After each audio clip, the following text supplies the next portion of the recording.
Hey guys, in this video I'm gonna show you how to hide photos on iPhone. So let's get started.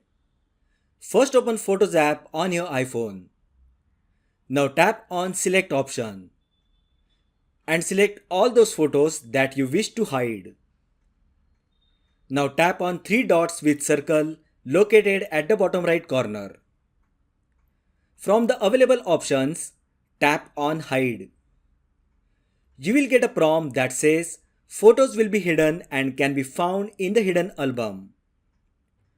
Tap on Hide Photos option and all the selected photos will be moved to the hidden album. Now if you go back and tap on Hidden option, you will find your photos here. To unhide these photos, tap on Select, choose Photos to unhide, tap on three dots with circle and tap Unhide. So that is how you can hide photos on iPhone.